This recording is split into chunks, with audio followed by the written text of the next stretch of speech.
Good morning. What is up? It is Wednesday, July 29th, 2026. Uh, just enjoying my morning coffee, of course. So, I watched a movie yesterday evening called Beautiful Boy. Awesome movie. A tearjerker. A sad reality in the life of addicts.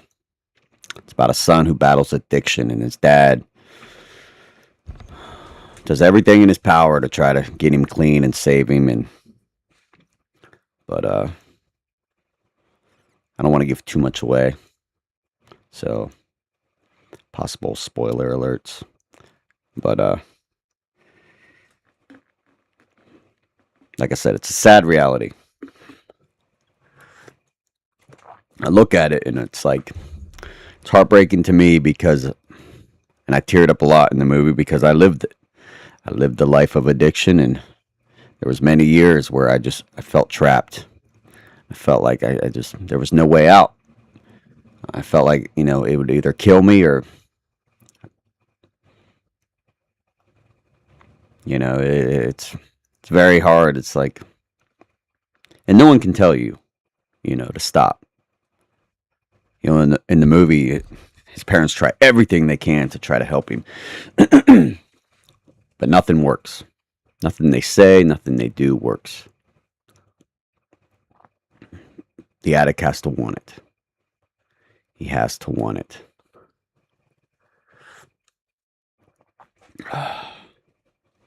Like I said, for many years, I felt I wanted it, but I didn't. It was like in the movie, the kid says, he uses because it helps him escape everyday stupid reality, which I get. Life can be boring, and there's no excitement sometimes. But for me, when I was using and I couldn't get out, I'd give anything to go back to that boring, stupid, all-day reality. A lot of us start because, life's boring. Maybe the town we grew up in, wherever, it's boring and there's nothing to do. And, we start getting high and we start experimenting,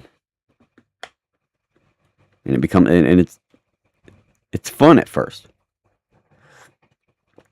See, that's how it traps you. That's how it gets you. Sometimes I'll make little notes of what I'm thinking and what, and last night I made these notes and I was like, in the movies and stuff, certain movies, and it makes partying and drugs and all that fun and funny and laughing, and that's the way it starts. But then it traps you. Then it steals your dreams. And it steals your ambition. Steals your motivation. Steals your childhood. Steals your innocence. It takes and takes and takes. And it's hard to get that back. It is hard to get that back. For me, when I was using it, all I wanted was to get my life back, become who I was. I made a post on Facebook and it said, I hope you get sober. It'd be so cool to see the real you again. The real you. That's all I wanted for many years. I wanted to be the real me again. I wanted to go back to who I was before I even picked up a drug, before I even picked up a drink.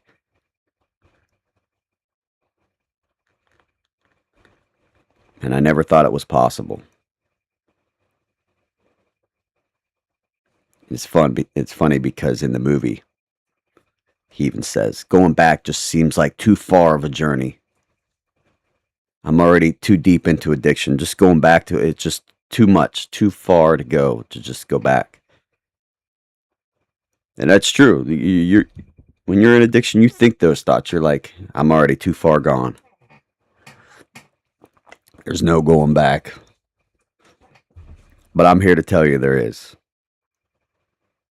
It don't happen overnight, and it takes willpower and strength. For me,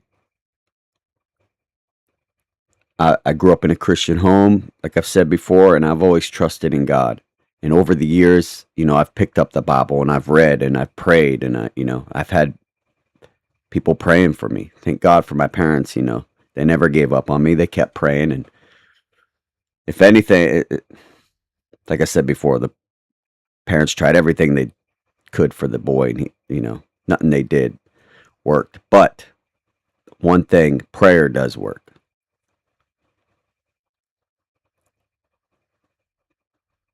Prayer does work. And like I said, for me, you're not too far gone. You can always come back. But it's your decision. You got to make the choice. You got to really dig deep. You got to really dig deep and decide for yourself. Do you want to stay there? Do you want to pick yourself back up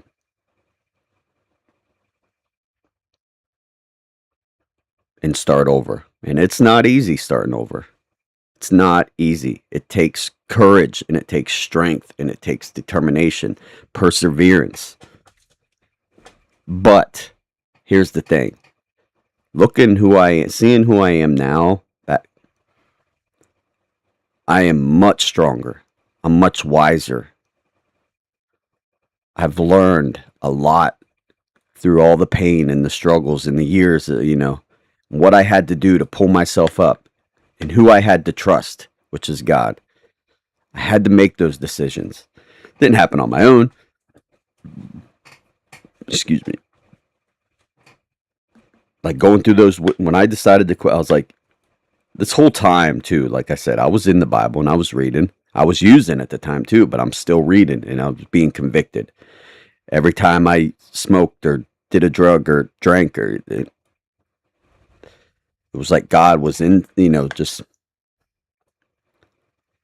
inside, just saying, stop. What are you doing to yourself? What are you doing to your family? What are you doing to your kids? What are you doing? The convictions were there. And thank God they were. Thank God they were. It's not too far of a journey. It's not too far of a journey to go back. Like right now, I've been sober for 9 years. Clean from drugs about 6. No, 7.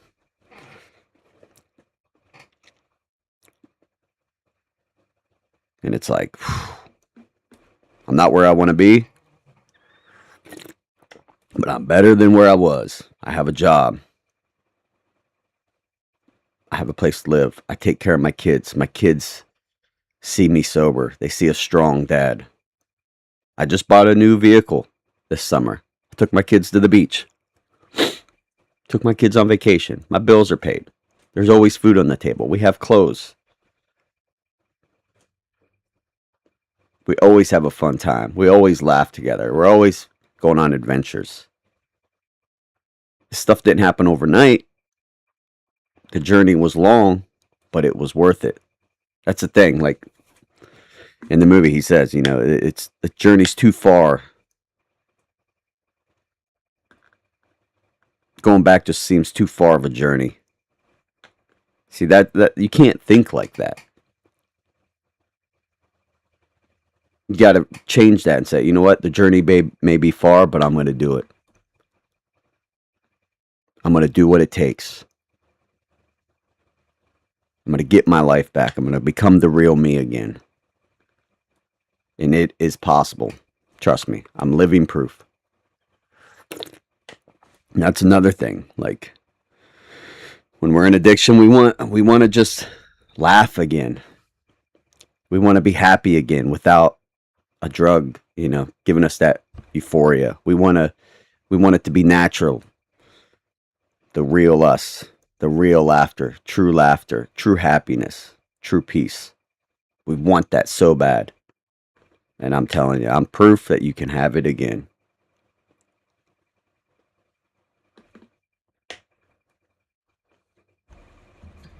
Yeah, in the movie, what he puts his parents through, it's like, I look back and I couldn't imagine what I put my parents through. Couldn't imagine. And now being a father myself, I look at my boys and I just want to keep them safe and protect them as long as I can. And I want them to stay young and under my protection. But I know that's not true. I know that's, they're going to grow up and they're going to live their own lives and they're going to make their own decisions.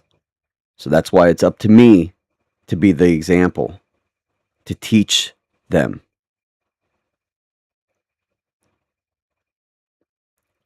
To tell them, my story and teach them words of wisdom. I've introduced them to God. And I pray with them. And I teach them how to pray. And I tell them, I will not always be with you. But God will always be with you. It says in Joshua chapter 1. It's like verse 1 through 9. Read it. Meditate on it, it says. God will always be. No one will be able to stand with you all the days of your life. People are going to go. People are going to give up on you. People are going to pass away on you. No one will be able to stand with you all the days of your life. Except God. God will be with you forever. Them days when I was in jail and when I was on deployment and them nights I laid in bed all by myself with nothing but my thoughts. You bet I prayed to God. You bet I asked for strength. And you bet I asked for comfort. And heal and protection, and I still do every single day and every single night. God will always be with you, and that's what I teach my boys. God will always be. I may not be with you sometimes. There's going to be times when you're going to have to make decisions based off your own reason. So I teach these things to them at a young age, to when they are old enough and making their decisions on their own, they'll remember what I said. And hopefully they'll be into the word and they'll know what God tells them. And with that knowledge, they can make the right decision. Because it does say, God tells us, meditate in his word, follow his word, and you'll live a prosperous, successful life. But yeah, Beautiful Boy, it's a great movie. It's a sad reality. Many people every day are passing from addiction, passing away from that lifestyle. And it's sad. And like I said, looking back now, it's so heartbreaking because I know what it's like. I know what it's like.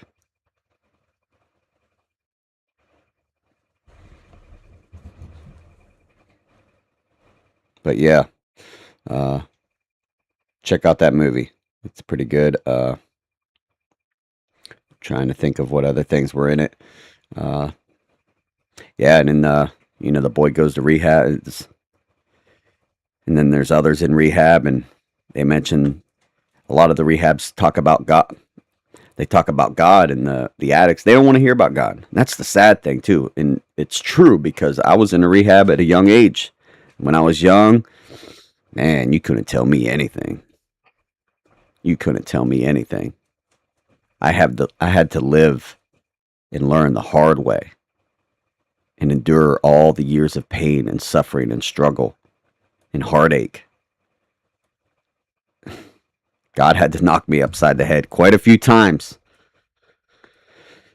But I wouldn't have wanted it any other way. Thank God he did, because finally it sunk in.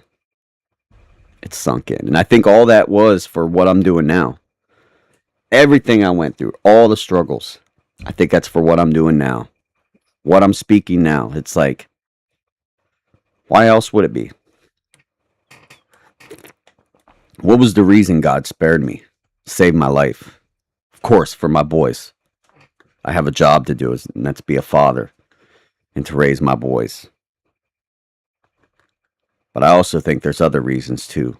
And that's what I'm doing now. Sharing what I've went through, sharing my stories, helping other people. Because that's what it's about. That's what life's about. Helping others.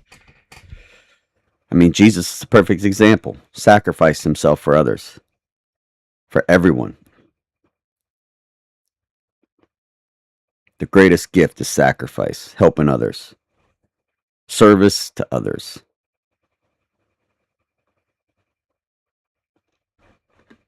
There's no higher calling. Service to others. And that's what I try to do. I try to be a good dad, a good role model. And looking back, I think that's, I don't think, I know. God saved me for this specific reason. God gives the strongest battles, hardest battles to his strongest soldiers. And that's another thing. Like, I make this decision on my own to help other people. I could keep all this inside and keep quiet and not say anything. But what good is that going to do? Being a dad and being, what I went through in my life, what I put my parents through, and now being a dad myself. And it's sad. I see so many, I've had friends who passed away from overdose and they leave kids behind. And it's the saddest thing because you see their kids grow up without their parents. And then they fall into the same lifestyle, doing the same things, not learning anything, and not having anyone to teach them, to warn them about the lifestyle, warn them about the dangers of addiction, the dangers of choosing that path. There's no one in their life speaking words of wisdom.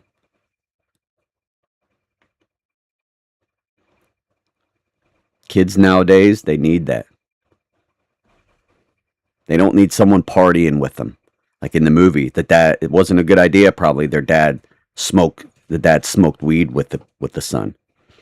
My opinion, you should not be partying with your kids. You should not be smoking and drinking with them. As a parent, you're the biggest role model for your children. And what does that show when you're partying and drinking with them? It says in the Bible, raise the child the way he should go, and as he gets older, he will not depart from it. Teach them on God's word. Teach them right. Teach them wrong. I'm so against parents partying with their kids. Probably the worst thing you can do. And I hear it a lot. Oh, I don't have a problem drinking. I can control it, and I don't. Maybe you can, but not everyone can. Myself, I have that addictive personality, and I couldn't just drink one or smoke one. It was constant, and I drank until I blacked out. I did the drugs to the extreme until I was almost died. Not everyone can control it. Just because maybe you can doesn't mean they can. So I think it's the worst thing you could do as a parent is party with your kids. Gosh. And that happens all the time. I grew up with friends that their parents let them party. Some of the reasons why I hung out with some of my friends, their parents let us party. We didn't get in trouble. Thank God my parents, they never drank or smoked growing up. So I was very blessed not to live in that type of lifestyle with my parents, They don't drink or smoke or any of that. They're very Christian, and I always thank God that he put me with great parents. Blessed me with a great home. And that's what I try to be with my kids. I want to be a great parent, great dad, and yeah. So this one went a little long, but it was